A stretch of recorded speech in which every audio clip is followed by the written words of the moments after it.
youngest son got delayed taking his driver's test stuff. COVID screwed everything up. We know that, right? Look at you. You're still shopping at Aeroport. Apparently I nailed that one on the head. I apologize.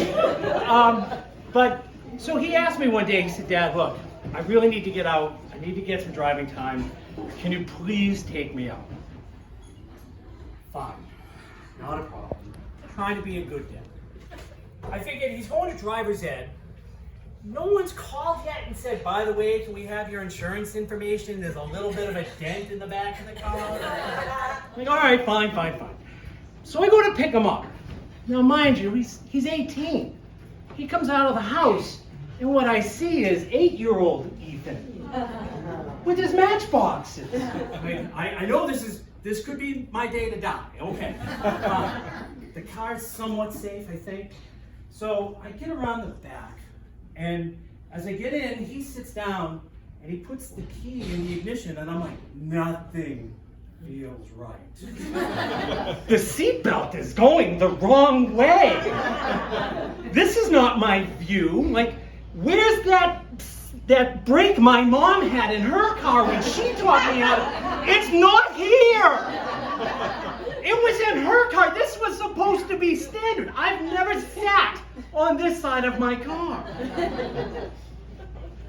So then I looked and I went, oh, my inspection sticker's a little overdue.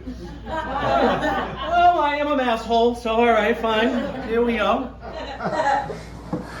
So we pull out, and I'm trying to think of, good advice to give a kid when they're driving. Fatherly stuff. The stuff that you would have given out.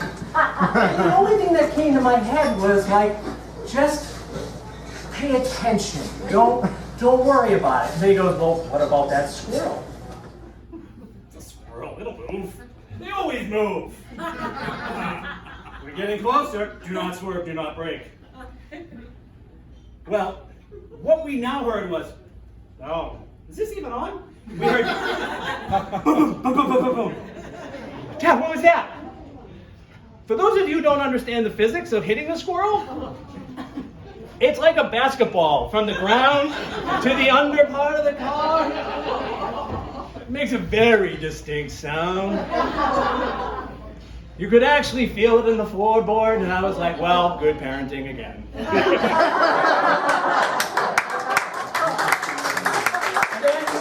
A little bit further, I start remembering, wait a minute, I used to play a lot of Grand Theft Auto. If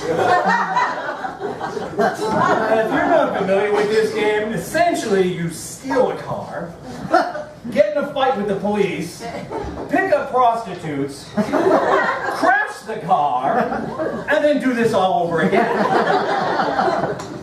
Continued good parenting on my part. So as we're driving through, we're kind of doing good. Like I'm feeling a little more relaxed.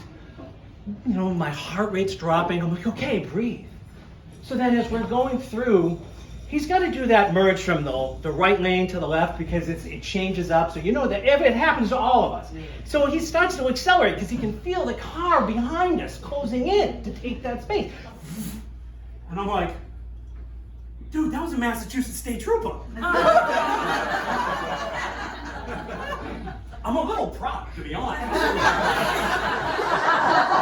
And I see Grand Theft Auto moment number 1. You better not fucking pull me over. Son, this is a 2012 Hyundai Sonata. The tab on my plates are bad, there's a light out in the back, and I have a 13-month expired inspection sticker.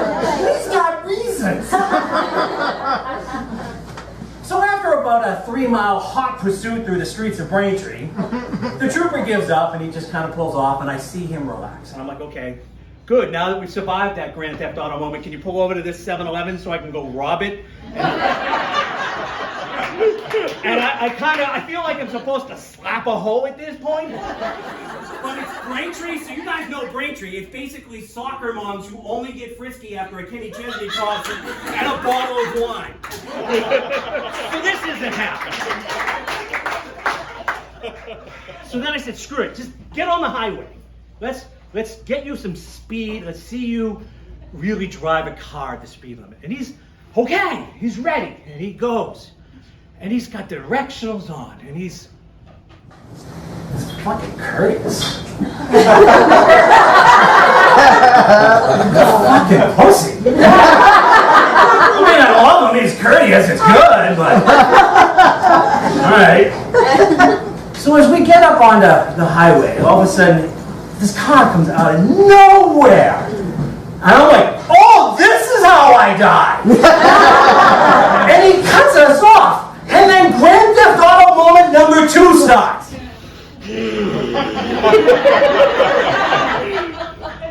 Yeah, I'm dying. And he says, I fucking hate Connecticut drivers. What? Do you hate Connecticut drivers? Why do you hate Connecticut drivers? The only ones who have cut me off have been from Connecticut. You have 15 hours of driving.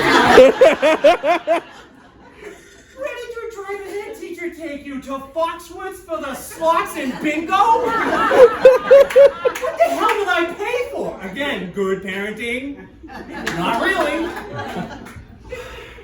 So I look. Lo and behold, this Subaru Outback, Connecticut plates. And you know who cut them off? The guy from the Six Flags commercials in the 90s. Glasses like he's from Florida. And he actually had those leather driving gloves with the knuckles. How was that? I'm like, this is what happens when you're a pussy driving a car.